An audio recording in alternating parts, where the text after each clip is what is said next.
पाठ 12 लालच बुरी बला। पाठ प्रवेश।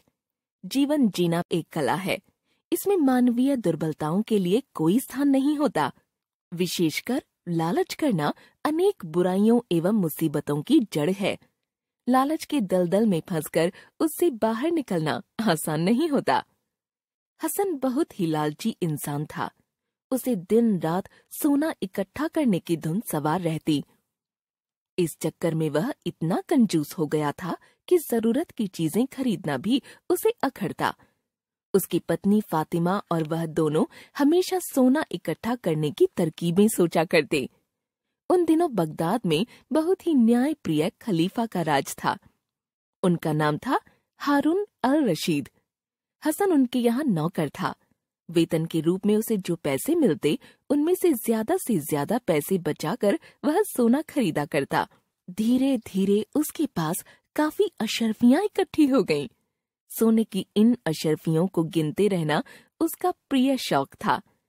कुछ ही दिनों में उसका लालच इस हद तक बढ़ गया कि उसकी बुद्धि धन बढ़ाने के लिए बुरी तरकीबें सोचने में लग गई। एक दिन हसन और फातिमा ने एक अजीब तरकीब ढूंढ निकाली। फातिमा बाजार गई और आंसू बहाते हुए एक दुकानदार से बोली, बड़ा अन्याय हो गया। खलीफा ने मेरे पति पर झूठा इल्जाम लगाकर जबरन जेल में ठूंस दिया। मुझ बेसहारा पर रहम कीजिए। दुकानदार खलीफा की न्यायप्रियता से भली भांति परिचित था। खलीफा अन्याय नहीं कर सकते, ऐसा उसका विश्वास था। पर फातिमा के आंसुओं ने उसका दिल पिघला दिया। उसने फातिमा को मुफ्त में अनाज दे दिया। फिर तो रोज ही अलग अलग दुकानदारों के सामने फातिमा अपना वही दुखड़ा सुनाकर मुफ्त में अनाज बटोर कर लाने लगी। अपने आप को दूसरों की नजरों से छिपाने के लिए हसन सूरज निकलने से पहले घर से निकलता और रात गए लौटता। दुकानदारों ने कुछ दिनों तक तो अनाज दिया, पर ऐसा कितने दिनों तक चलता। एक दिन सारे दुकानदार इकट्ठा हुए और उन्होंने सोच विचार कर एक योजना बनाई। अपनी योजना को फातिमा के सामने रखते हुए वे बोले, अपने खलीफा बहुत ही दयालु तथा न्यायप्रिय हैं। हम सब अगर उनके पास जाकर रहम की फरियाद करेंगे तो वे हसन को जरूर छोड़ देंगे। दुकानदारों की बातें सुनकर फातिमा घबरा गई और हाथ जोड़कर उनसे बोली, नहीं नहीं, ऐसा हरगिज मत करना। हो सकता है हमारे जाने से खलीफा और भी नाराज हो जाए तथा मेरे पति को और भी कठोर दंड दें। तो फिर तुम अपने रिश्तेदारों से मदद मांगो। अब हम तुम्हारी मदद नहीं कर पाएंगे। दुकानदारों ने अपना निर्णय सुनाया। मुफ्त में अनाज पाने का यह रास्ता अब बंद हो चुका था। अब उनका शैतानी दिमाग नई जुगत में लग गया। धन बढ़ाने का अन्य कोई उपाय न देखकर हसन ने महल में चोरी करने का निश्चय किया। हसन हर रोज कोई न कोई चीज महल से उड़ा लाता।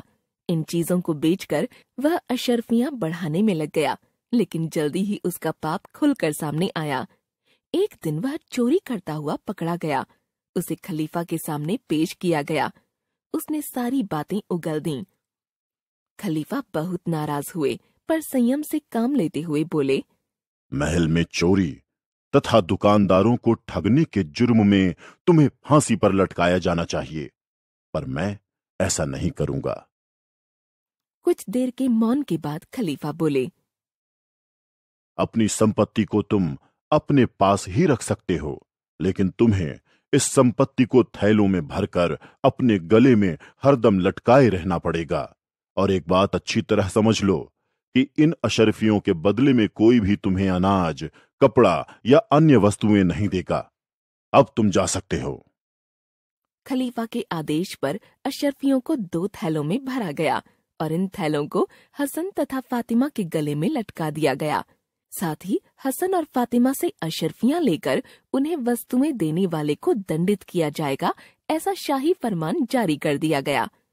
पहले तो हसन तथा फातिमा जान व धन बच जाने से बहुत खुश हुए, पर जल्दी ही उनकी यह खुशी काफूर हो गई।